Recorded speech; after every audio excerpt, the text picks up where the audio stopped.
Environ une personne sur 5 souffrira au moins une fois dans sa vie d'une grave dépression nécessitant une prise en charge. C'est alors la chute au fond d'un gouffre. Mais de nouvelles pistes de recherche semblent prometteuses.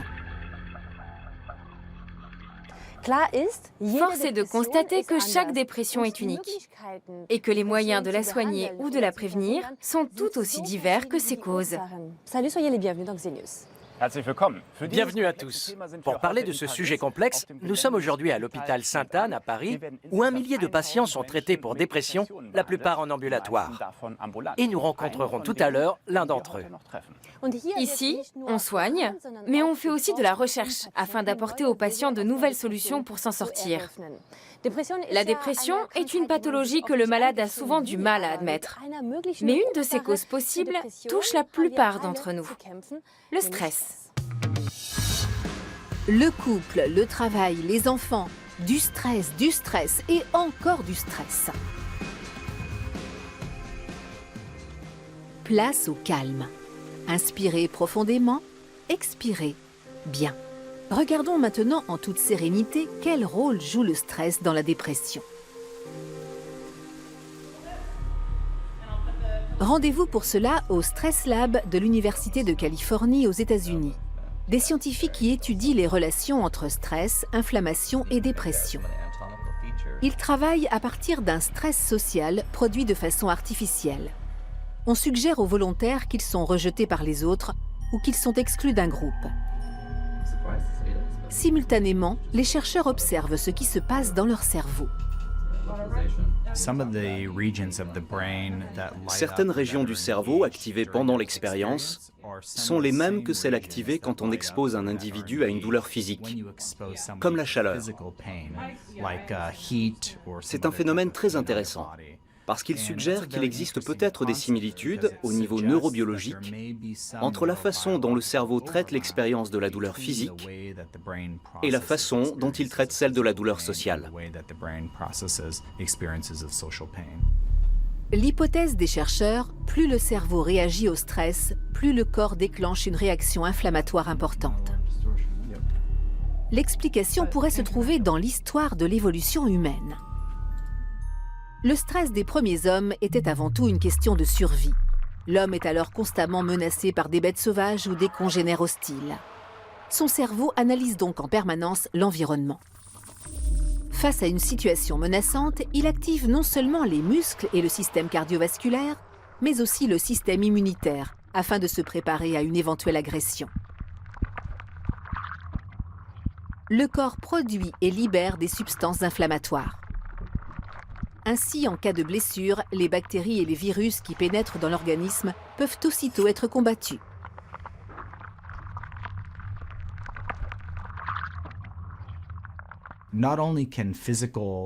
Les événements physiques ne sont pas les seuls à augmenter la réaction inflammatoire. Les événements sociaux aussi, comme une dispute avec son conjoint ou une situation de rejet social.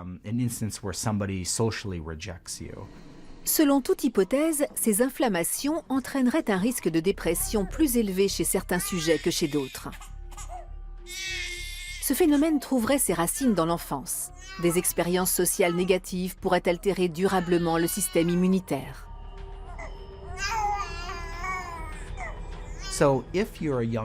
Quand un enfant baigne dans un environnement avec de nombreux problèmes sociaux, comme des parents instables ou un quartier présentant de multiples dangers, il est possible que son cerveau essaie de s'adapter et porte une attention soutenue aux différentes menaces présentes dans son environnement. Cela pourrait expliquer pourquoi le corps reste plus sensible au stress tout au long de la vie et déclenche plus rapidement une inflammation et ainsi une dépression. Plusieurs études montrent que les médias sociaux renforcent ce stress. Peut-être parce qu'ils renvoient une image déformée de la réalité. Les internautes y exposent une vie apparemment parfaite, un nouveau travail, des vacances de rêve, de quoi faire paraître sa propre vie bien terne.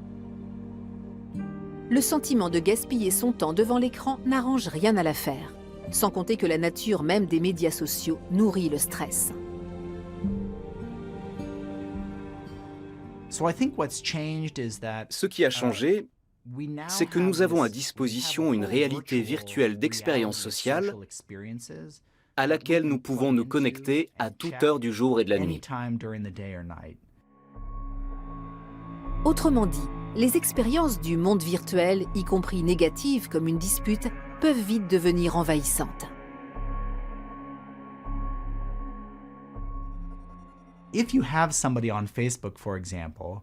Si par exemple vous vous êtes disputé avec quelqu'un sur Facebook, il est possible que votre cerveau et votre système immunitaire ne soient plus activés seulement lorsque vous serez en présence de cette personne, mais aussi rien qu'en pensant à elle, notamment lorsque vous consulterez votre mur Facebook. Avec les médias sociaux, les conflits restent en permanence présents sur la toile. Le risque de dépression augmente, mais dans des proportions variables selon le type de personnalité. Certaines sont très peu sensibles aux conflits, pour d'autres par contre plus fragiles et ayant tendance à ruminer, un stress social accru, en ligne ou dans la vraie vie, est un facteur de risque supplémentaire. Précisons que l'apparition de la dépression dépend de nombreux autres facteurs. Et plus nous en saurons sur ses causes, plus nous aurons de chances de pouvoir la soigner, voire de la prévenir. Après ce détour par le Stress Lab de Los Angeles, retour à Paris. Nous avons rendez-vous avec le professeur Philippe Gorwood, psychiatre et chef de service ici à l'hôpital Sainte-Anne. Bonjour. Merci de nous recevoir. C'est un plaisir.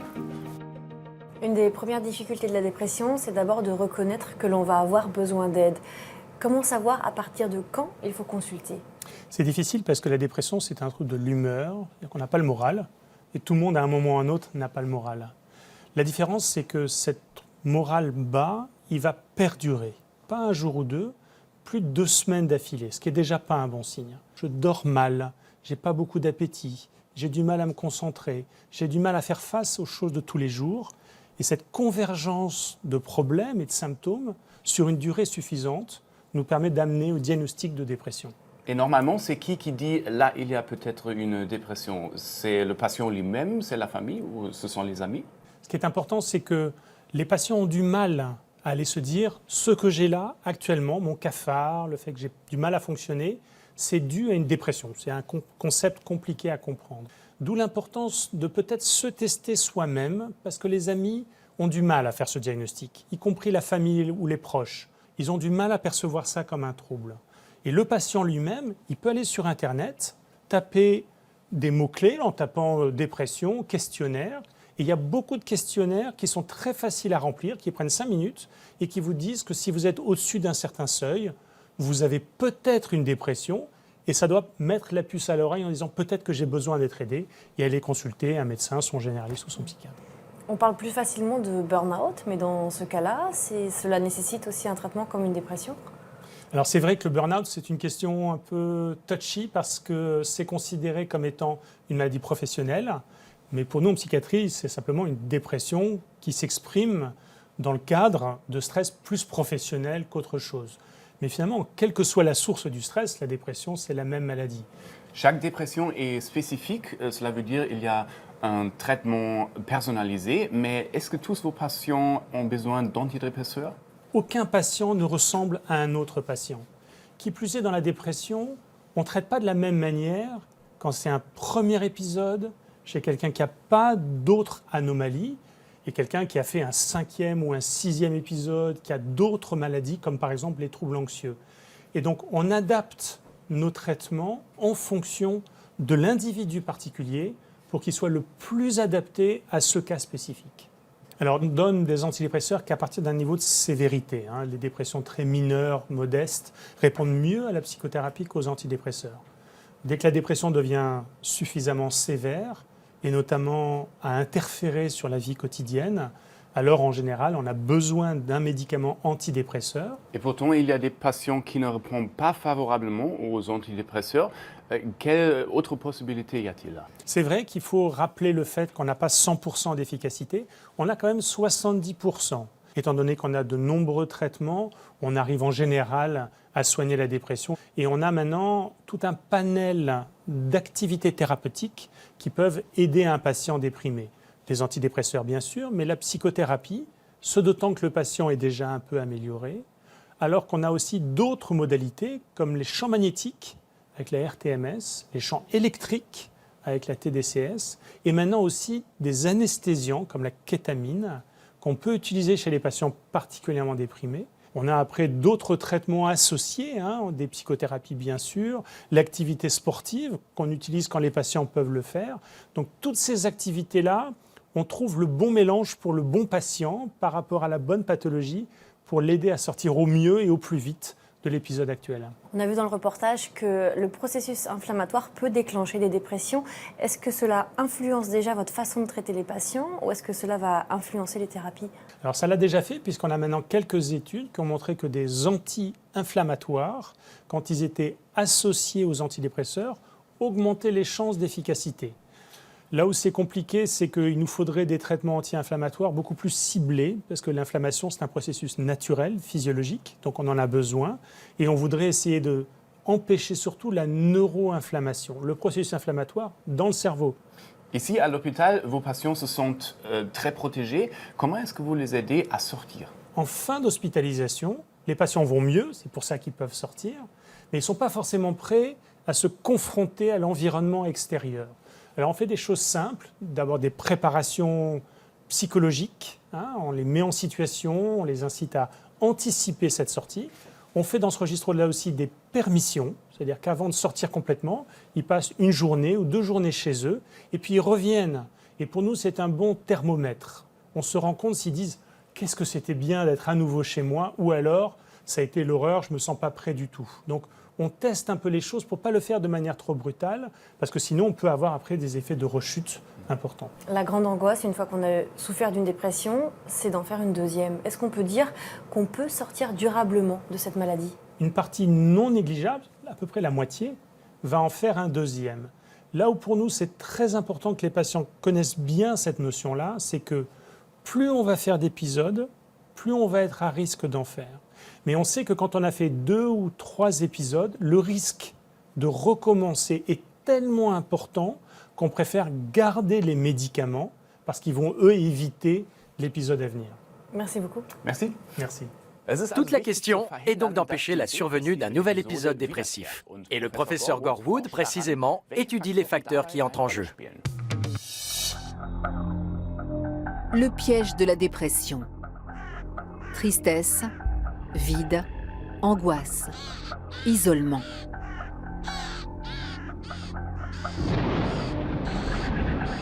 Ce sentiment de grande tristesse est aussi mesurable très concrètement, car le cerveau change. Normalement, le cerveau produit des neurones tout au long de la vie.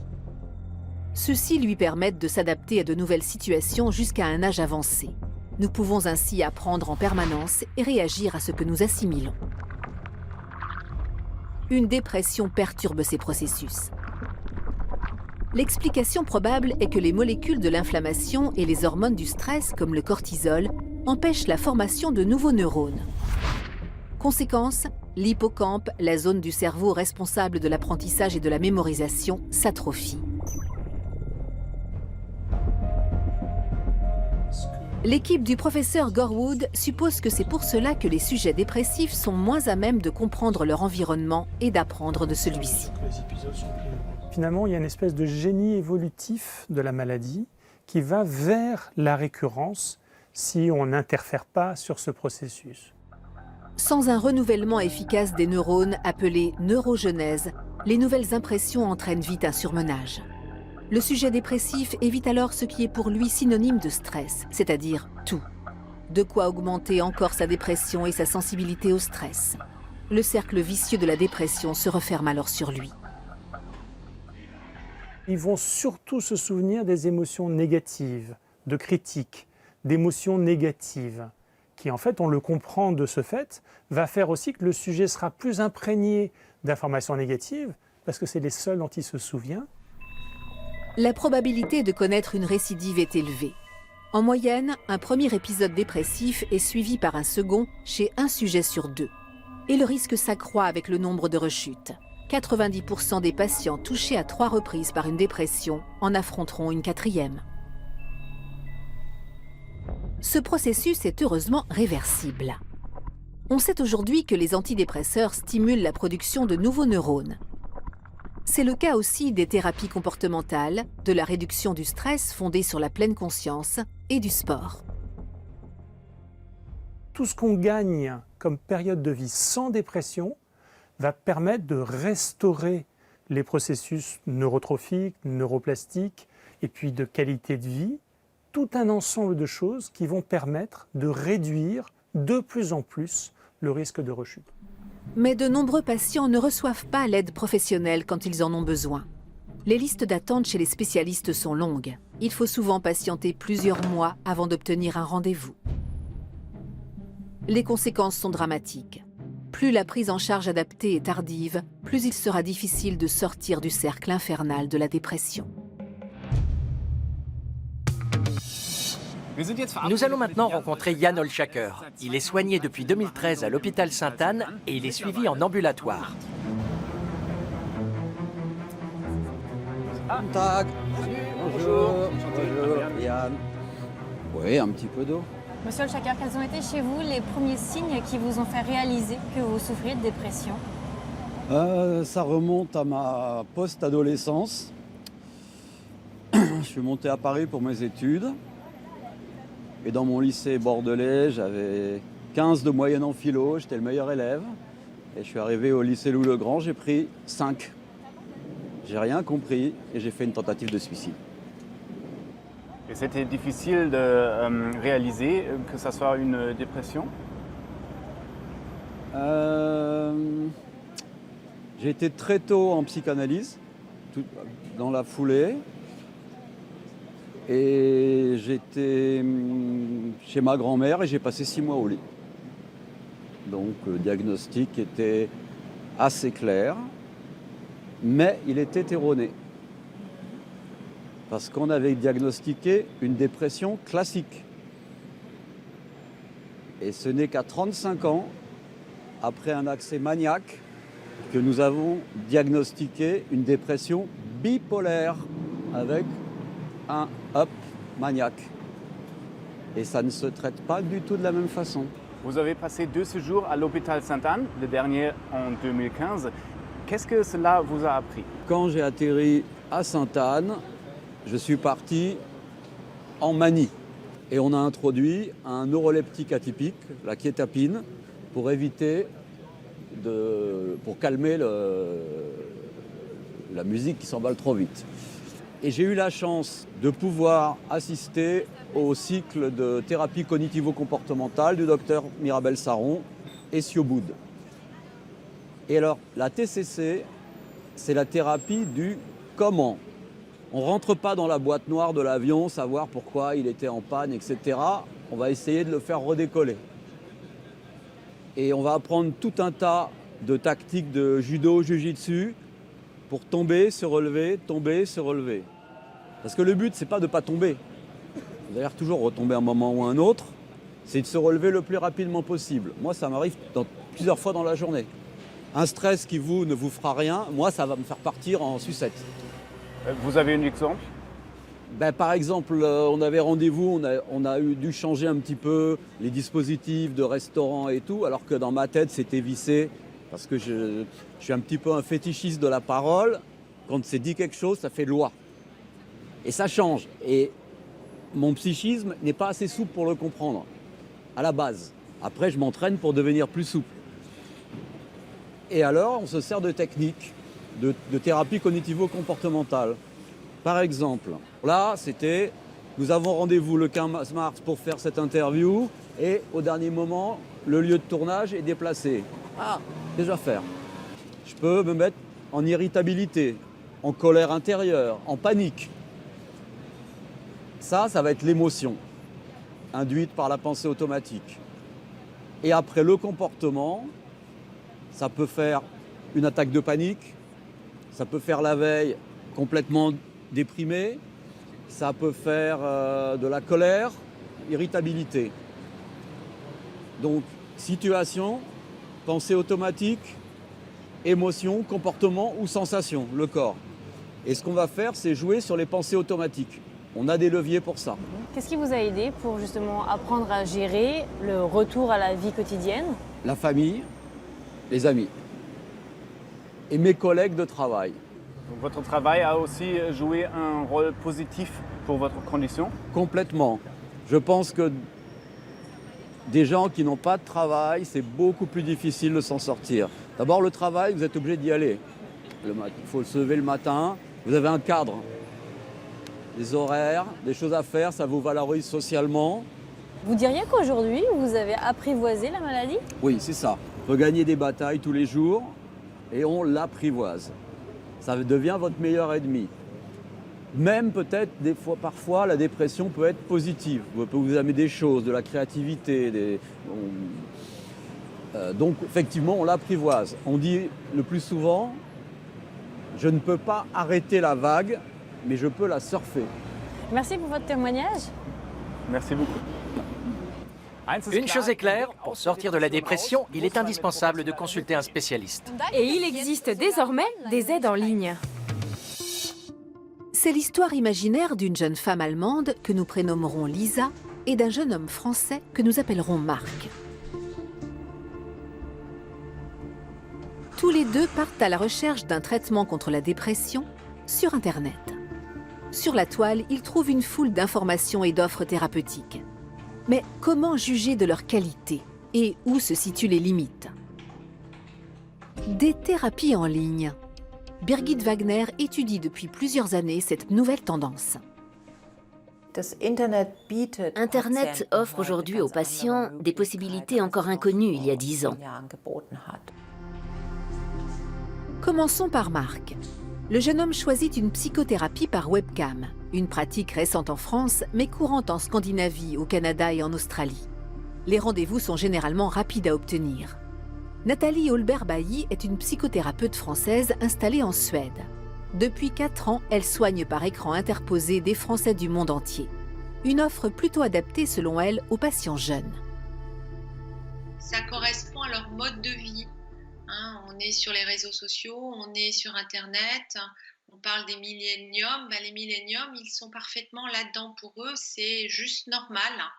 Et ça fait partie de leur culture. Donc, je pense que c'est aussi à nous, experts, professionnels de la santé, de s'adapter aussi à ce mode de fonctionnement. Mais l'éloignement entre le patient et le thérapeute a aussi des inconvénients. Dans le cas où effectivement il y a un épisode dépressif majeur avec beaucoup d'idées suicidaires, là effectivement, dans la majorité des cas, on va peut-être envisager la visite avec un psychiatre ou un psychologue en face à face pour pouvoir effectivement prescrire. Pour les patients présentant une dépression moins sévère, par contre, ce type de consultation peut bien fonctionner. Autour de Lisa maintenant. La jeune femme opte pour une autothérapie en ligne. Il s'agit d'identifier les schémas de pensée négatifs et de développer de nouveaux comportements. Une thérapie cognitivo-comportementale sans psychothérapeute, fondée sur le recours à un simple logiciel.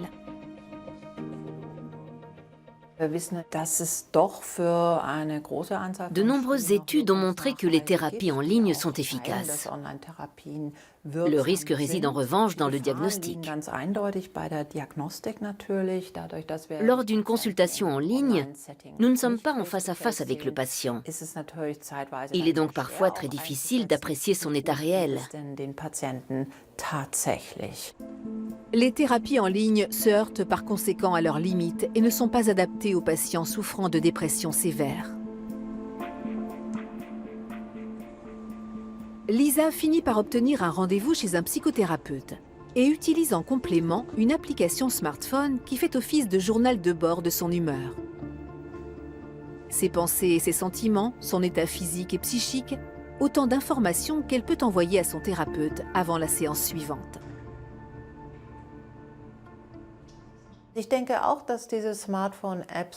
Ces applications pour smartphone peuvent tout à fait être des instruments d'accompagnement de la thérapie, en ce qu'elles permettent de mesurer l'humeur et de connaître l'état du patient au cours de la semaine. Marc a opté pour une application de méditation. Il a appris au cours de sa thérapie les bénéfices d'une pratique régulière de la relaxation. Des études ont toutefois montré que si les applications contre la dépression notamment sont téléchargées en nombre, elles ne sont souvent utilisées que quelques minutes avant de tomber très vite dans l'oubli. Ce qui pose problème, car si les moyens de sortir de la dépression sont variés, tous requièrent de la patience et de la persévérance.